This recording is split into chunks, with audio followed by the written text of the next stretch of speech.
Hello, আসসালামু আলাইকুম। কেমন আছেন সবাই? চলে আসলাম আবারও ছোট্ট একটা ভিডিও নিয়ে। সজনে পাতা, সজনে শাক আমার খুব পছন্দের, খুবই ফেভারিট একটা খাবার। অনেকে পছন্দ করতে পারেন, অনেকে নাও করতে পারেন। তো আমার অনেক ইচ্ছে করছিল সজনে শাক ভর্তা করে খাওয়ার জন্য, তো বা সজনে শাক খাওয়ার জন্য। তো সেই ক্ষেত্রে আমি আন্টিকে বললাম যে, আন্টি আমার না শাক খেতে ইচ্ছা করছে। আমরা বাজারে গেলাম, পাইনি। তো আন্টি হচ্ছে, আমরা পাশে একটা কোয়ার্টার ছিল, ওখানে গেছিলাম, শুনছিলাম যে সেখানে পাওয়া যাবে। আন্টি দারুণের সাথে কথা বলেছিল। কথা বলার পর উনি বলছে নিয়ে যেতে। আসলে এই জিনিসটা হচ্ছে আমরা দুষ্টামি করে ভিডিও করেছিলাম, যেন মনে হচ্ছে যেন আমরা চুরি করেছি।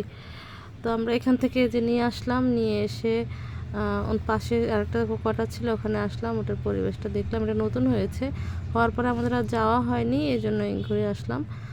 জায়গাটা ভীষণ সুন্দর, অনেক সুন্দর করেছে। তো সেখানে গিয়ে আমরা কিছুক্ষণ দুষ্টামি করলাম, অনেক হাঁটলাম। এই যে সজনে শাক পেয়ে আমি তো সে মহা খুশি যে ও খাবো আজকে আমি। তো কী আর করবো, আজকের ভিডিওটি এ পর্যন্তই। আল্লাহ হাফেজ, ভালো থাকবেন। আমি এই শাকটা কীভাবে খেয়েছি আপনাদেরকে অবশ্যই জানাবো। আল্লাহ হাফেজ, ভাই।